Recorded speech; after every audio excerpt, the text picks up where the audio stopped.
அன்பார்ந்த தோழர்களே, நாம் கார்ல் மார்க்ஸ் பற்றி அவருடைய மூலதனம் புத்தகத்தை பற்றி பேசிக்கொண்டிருக்கிறோம்.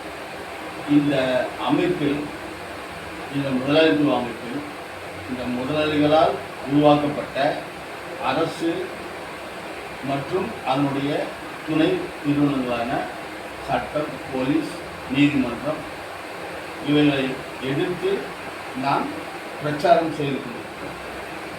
இந்த அமைப்புக்கும் நமக்கும் தனிப்பட்ட முறையில் எந்த பகைமையும் கிடையாது. ஆனால் இந்த அமைப்பில் உள்ள குளறுபடிகள் தான் நமக்கு எதிராக இருக்கிறது.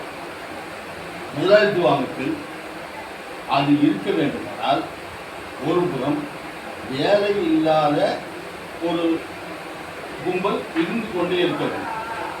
அப்போதுதான் வேலையில் இருக்கும் அந்த தொழிலாளர்கள் அதிகமாக ஊதியம் கேட்கும்போது, அதிகமாக சலுகைகள் கேட்கும்போது, அந்த தொழிலாளர்களை மிரட்டுவதற்கு, அடிப்பணியை வைப்பதற்கு இவர்களை வைத்து அவர்கள் அடிப்பணியை மிரட்டி சாதித்துக் கொள்வார்கள். முதலாளித்துவம் என்பது வெறும் லாபம் ஒன்றே தான் குறிக்கோளாய் வாழ்ந்து கொண்டிருக்கிறது. இதற்கு முன்னாடி உள்ள அரசுகள் எல்லாம் இனக்குழு அரசுகளாகட்டும், இனக்குழுக்களாக நாம் வாழ்ந்த காலத்திலாகட்டும், அல்லது மன்னர்கள் வாழ்ந்த காலத்திலாகட்டும், மன்னர்கள் இறைச்சதிகார போக்கில் இருந்தாலும் ஓரளவுக்காவது அவருடைய கீழ் உள்ள மக்கள் சுதந்திரமாக வாழ்ந்தார்கள். இது அப்படிப்பட்ட ஒரு அமைப்பு அல்ல. உதாரணத்திற்கு, ஒரு தொழிலாளி தன்னுடைய உழைப்பை விற்பதற்காக ஒரு கூலி வேலைக்காக ஒரு தொழிற்சாலைக்கு சென்றால் அவர் அந்த முதலாளி சொல்வதைத்தான் கேட்க வேண்டும். உதாரணத்துக்கு, ஒரு செக்யூரிட்டி வேலை செய்யக்கூடிய ஒரு ஆள் அந்த கம்பெனியில் வேலை செய்கிறான்னு வச்சுக்கோங்க, ஒரு தொழிலாளி. அவர்கிட்ட நீங்கள் உட்காரக்கூடாது அப்படின்னா உட்காராமல் எழுந்து, நீங்கள் உட்காருங்க அப்படின்னு சொன்னால் ஒரு சேர் போட்டு உட்காரலாம். அவர் என்ன பண்ணுவார்? ஓனரு வண்டிக்கு கொண்டு பார்க் பண்ணுவார். அந்த பார்க் பண்ணுற வண்டி எந்த பக்கம் வருதுன்னு பார்த்து அந்த கேட்டு திறந்து விடும். வலது பக்கம் நான் வலது பக்கம், இடது பக்கம் நான் இடது பக்கம். இந்த தொழிலாளி என்ன பண்ணுவார்? எப்பவும் போல் வலது பக்கம் திறந்து விடுவார் கேட்டை. ஏயா நான் இடது பக்கம் நிற்கிறேன், அது கேட்டு வருதுன்னு கேட்குறாரு. இப்படியாக முதலாளித்துவ சர்வாதிகாரம் என்பது தொழிற்சாலைகளில் தொடர்ந்து நடந்து கொள்கிறது. இந்த முதலாளித்துவத்தில் வறுமையில் வாடும் ஒரு கும்பல் இருந்து கொண்டே இருக்கும், ஒரு பிரிவு இருந்து கொண்டே இருக்கும். உதாரணத்துக்கு, அதாவது சோற்றுக்கு வழி இல்லாமல், இருக்க இடத்திற்கு வழி இல்லாமல், எல்லாவற்றையும் இழந்து தன்னுடைய உழைப்பை மட்டுமே நம்பி அந்த உழைப்பை விற்று, அந்த உழைப்பை விட்டு அந்த கூலியை வாங்கி உண்ணக்கூடிய அளவில் உள்ள ஒரு கும்பல் இந்த முதலாளித்துவ அமைப்பில் இருந்து கொண்டே இருக்கிறது. இப்போ நீங்கள் பார்த்தீங்கன்னா, வடக்குலேருந்து சாதி சாதியாக தொழிலாளிகள் வராங்க, ஹிந்தி பேசுகிற தொழிலாளிகள் வராங்க. அவங்கக்கிட்ட எதுவுமே இருக்காது. எந்த வேலை கொடுத்தாலும், என்ன கூலி கொடுத்தாலும் செய்வதற்கு தயாராக அவர்கள் இருப்பார்கள். அவங்களுக்கு பாஷையும் புரியாது, அவங்க சொந்தக்காரங்களும் யாரும் இருக்க மாட்டாங்க. இந்த முதலாளி என்ன சொல்கிறாரோ அதைத்தான் செய்வாங்க. இங்கே நம்ம பெருங்குடிக்கு அடுத்தா போல் ஒரு பில்டிங் வேலை நடந்தது. அதில் ஃபுல் அண்ட் ஃபுல் எல்லாம் இந்திக்காரங்க தான் வேலை செய்வாங்க. கொரோனா காலகட்டத்தில் எல்லாம் வெளியேறிட்டாங்க. அந்த பில்டிங் வேலை நடக்கவே இல்லை, அப்படியே நின்று போச்சு. இப்போ தான் கொஞ்சம் கொஞ்சமாக அந்த இந்திக்காரங்க வந்த பிறகு அவங்கள வச்சு அங்கே வேலை செய்வாங்க. ஏன் தமிழ்நாட்டில் ஆள் இல்லையா? தமிழ் பேசக்கூடிய தொழிலாளிகளை கட்டிட வேலை செய்யணும் யாரும் இல்லையா? ஏன்னா அந்த தொழிலாளிக்கு இருக்க ஒரு தகர செட் அடிச்சு கொடுத்து ஒரு 3 வேளை சோத்துக்கு ஏதாவது ஒரு ஏற்பாடு பண்ணி கொடுத்தா அவன் பாட்டு வேலை செய்வான். அவன் ஊருக்கு வருஷத்துக்கு ஒரு தடவை போவான். அப்போ இந்தாப்பா அவன் கூலி அப்படின்னு சொல்லி கொடுத்தா போதும். இந்த தேயிலை தோட்டம் வரலாறுலாம் நீ படிச்சிருக்கீங்க, அது பற்றி கேள்விப்பட்டிருப்பாங்க. நான் சமீபத்தில் ஃபேஸ்புக்கில் ஒரு விஷயம் படித்தேன். தேயிலை தோட்டத்தில் வேலை செய்கிற ஆளுங்களுக்கு வருஷத்துக்கு ஒரு தடவை சம்பளம்னு சொல்லுவாங்க. அப்போ எல்லாம் ஆவலாக போய் நிற்பாங்க.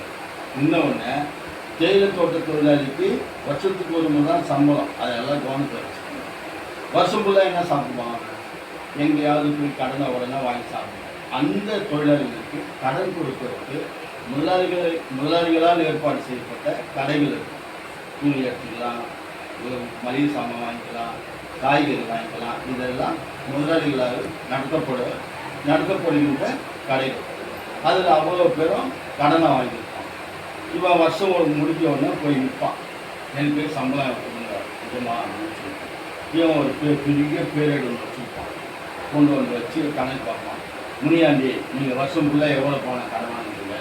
நீங்கள் மளிகை கடையில் 10,000 ரூபா வாங்கியிருக்கீங்க, அந்த துணிக்கடையில் 2,000 ரூபா வாங்கியிருக்கீங்க, இங்கே மருந்து கொஞ்சம் வாங்கியிருக்கீங்க, அப்புறம் இந்த பொருள் காய்கறி விலை வாங்கியிருக்கீங்க, பழம் வாங்கியிருக்கீங்க, எல்லாம் போக நீங்கள் தான் வந்து கம்பெனிக்கு ஒரு 1000 ரூபா கொடுத்தாகணும். இனி அடுத்த வருஷம் வேலை செய்யும்போது அது கவனமாக வேலை செஞ்சு எந்த பனிஷ்மெண்ட்டும் வாங்காமல் அந்த கூலியை சரி பண்ணிடுங்க அப்படின்னு சொல்லி ஒரு படத்தில் வடிவேல் வந்து சம்பளம் சத்யராஜ் கேட்பார். கேட்கும்போது சத்யராஜ் கணக்கு சொல்கிறார், நீ வந்து தேட்டரில் பார்த்துக்கிற, இங்கேயே சாப்பிட்ற, இங்கேயே தூங்குற, முடி வெட்டிக்கிற, அவங்களுக்கு வந்து ஓசியில் பார்சலில் கொண்டு வந்து சினிமா தேட்டரில் உட்கார வச்சு படம் காட்டுற, அதுக்கு உண்டான சம்பளம் எல்லாம் போட்டு கொடுத்துட்டு கடைசியில் நீ தான் இறந்து காட்டணும்னு சொல்கிறார். வடிவேல் எழுந்து அடி போய் நின்று திரும்ப அப்படின்ட்டு போயிடுவார். அது காமெடி இல்லை, உண்மை. அந்த காலத்தில் நடந்தது, இப்பவும் அதான் நடந்தது. யாராவது ஒரு தொழிலாளி நான் கடனே இல்லாமல் வாழ்கிறேன் என்றால் அவர் ஒன்று வடிகட்டிய கஞ்சராக இருக்க வேண்டும், இல்லை என்றால் அவர் பொய் சொல்லியிருக்க வேண்டும். இதுதான் நடந்து பாருங்கள். நாம் அந்த உபரி மதிப்பு என்ற தலைப்பில் அந்த பாடத்தை பார்க்கிறோம். உபரி மதிப்பு என்பது, மதிப்பு என்பது ஒரு தொழிலாளி தன்னுடைய உடல் ஆற்றலால் ஒரு பொருளை உருவாக்குகிறார். தங்கத்தை வந்து சோளத்தில் எடுத்துக்கோம், நிலக்கரி எடுத்துக்கோம், வெள்ளியை எடுத்துக்கோம், வைரத்தை எடுத்துக்கோம், அது ஒரு புதுமான தொழில். அப்புறம் பொருட்களை உருவாக்க தொழிற்சாலைகளில் வேலை செய்வது, மாவை உருவாக்க தானியங்கள் ஒன்று போட்டு அரைச்சி பாக்கெட் பண்ணி வெளியே இப்படி அந்த பொருளின் மதிப்பு என்பது தொழிலாளியின் உழைப்பு நேரம், ஆற்றல், மும்முரம் எல்லாம் சேர்ந்துதான் வரும். இந்த உபரி மதிப்பு என்றால் என்ன என்று நாம் பார்க்கிறோம். இப்போ வந்து ஒரு தொழிற்சாலை, அவர் மார்க்ஸ் வந்து நூலை வந்து உதாரணம் சொல்கிறார். அதாவது பஞ்சை கொண்டு வந்து ஒரு முதலாளி ஒரு மூட்டை பஞ்சு கொண்டு வந்து வச்சு இந்த நூல் கொடுங்க அப்படின்னு சொல்லிட்டு தொழிலாளிகளுக்கு கொடுத்தாரு. ஒரு 10 தொழிலாளிகள், ஒரு 15 தொழிலாளி இருப்பாங்க. அவங்க ஆளுக்கு ஒரு மூட்டை பஞ்சு ஒன்றுனா அவங்க நூல் வைப்பாங்க. அந்த தொழிற்சாலையில் காலையில் 6 மணிக்கு சங்கு விடும், அப்புறம் சாயங்காலம் 6 மணிக்கு வீடு. முன்னாடிலாம் அப்படிதான், கரண்ட் இல்லாத நேரத்தில் அந்த மாதிரி தான் இருந்தது. விடிந்தவுடன் வேலைக்கு செல்வது, பொழுது அடைந்தவுடன் வீட்டுக்கு திரும்பி செல்வது. இப்போ மின்சாரம் வந்துச்சு, ரோட்டில் மின்சாரம், வீட்டில் மின்சாரம், தொழிற்சாலையில் மின்சாரம், எல்லாத்துக்கும் வரிசை மின்சாரம் வந்துச்சு. மின்சார ரயிலில் போகிறோம், மின் இணைப்பு கொண்ட பஸ்ஸில் போகிறோம். இப்போ அனைத்திலும் மின்சாரம் வந்தபோது ஓரளவுக்கு வாழ்க்கையில் ஒளிவெள்ளம் இருக்கிறது. ஆனால் இந்த தொழிலாளிகளுடைய வாழ்க்கையில் ஒளிவெள்ளம் இல்லை. அதை பற்றி தான் நாம் பேசிக்கொள்வோம்.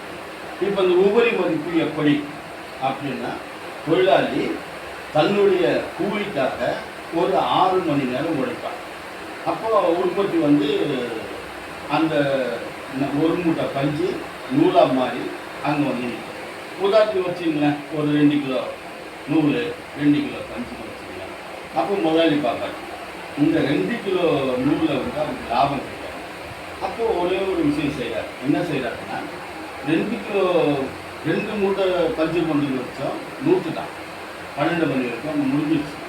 அடுத்த 12 மணி நேரம், அடுத்த 6 மணி நேரம் நம்மளுக்கு 12 மணிக்கு 6 மணி நேரத்தில் இந்த வேலையை முடிச்சா அடுத்த 6 மணி நேரம் முடிச்சிருக்கு. அதுக்கு 2 மூட்டை பஞ்சு கொண்டு வைப்பான்.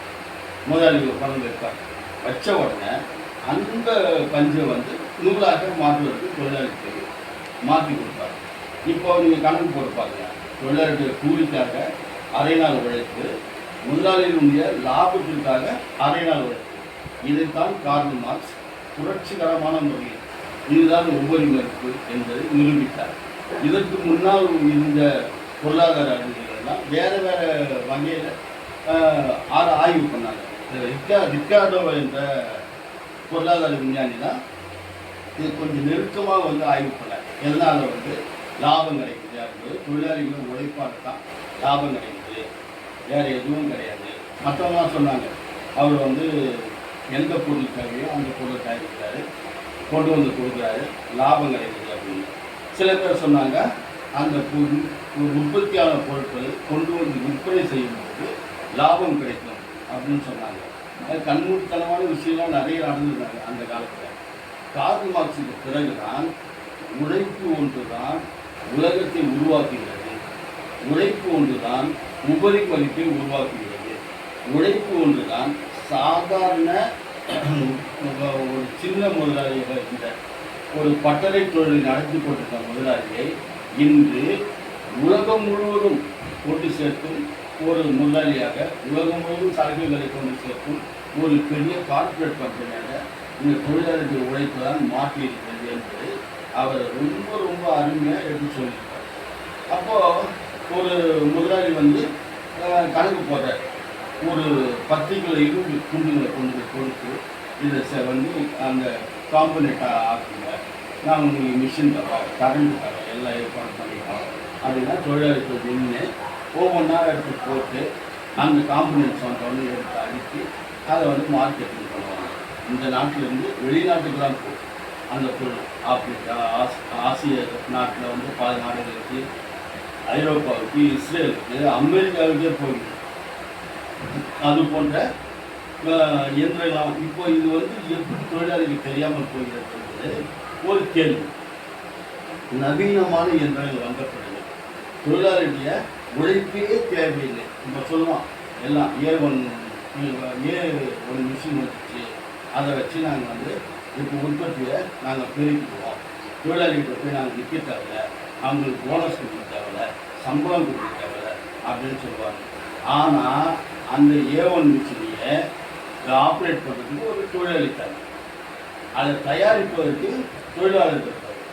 அது தொழிலாளிகள் இருந்தால்தான் அந்த எந்திரத்தை அவங்க உருவாக்க முடியும். ஆட்டோமேட்டிக் ரோபோ வந்து ஒரு மிஷினுக்கு முன்னாடி வேலை செய்யுதுன்னா அது எந்த பொருளை எடுத்து எங்கே வைக்கலாம், எது பொருள் ரெடி ஆகிடுச்சுன்னா எடுத்து எங்கே எடுக்கணுன்றது இவங்க சொல்லி இவங்க இன்ஜினியர் வந்து அதை வந்து கனெக்ட் பண்ணுறாங்க.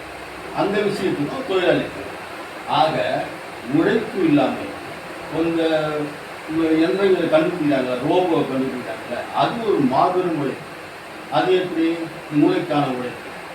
அந்த மூளையை வைத்து இந்த கோணத்தில் இந்த அறிவியல் முறையில் நாம் இந்த எந்திரங்களை தயாரித்தால் இது நமக்கு உதவும் அப்படின்னு சொல்லிட்டு பல்வேறு எந்திரங்கள்லாம் பொறியியல் வல்லுநர்கள்லாம் ஒன்றா சேர்ந்தால் இந்த இயந்திரங்களை உருவாக்கலாம். அதுக்கும் உழைப்பு தேவை. இந்த உழைப்பினால்தான் இந்த உலகம் இந்த அளவுக்கு முன்னேறி இருக்குது. இன்னைக்கு பாருங்க, ஈரான் வந்து அமெரிக்காவிலிருந்து கிட்டத்தட்ட 12,000 கிலோமீட்டருக்கு அந்த பக்கம். அவனுக்கும் எல்லை தகராறு பண்ணான் வர. இங்கே தென் அமெரிக்காவில் இருந்த ஒரு நாட்டை வந்து போய் அடித்து அந்த நாட்டினுடைய அதிபரை சும்மா விற்றா அவங்க ட்ரக்ஸ் விற்றாங்க கொண்டு உள்ளே போட்டு வச்சுருந்தாங்க. அந்த நாடு அமெரிக்காவுக்கு பக்கத்தில் இருக்குது, வெனிசுலா.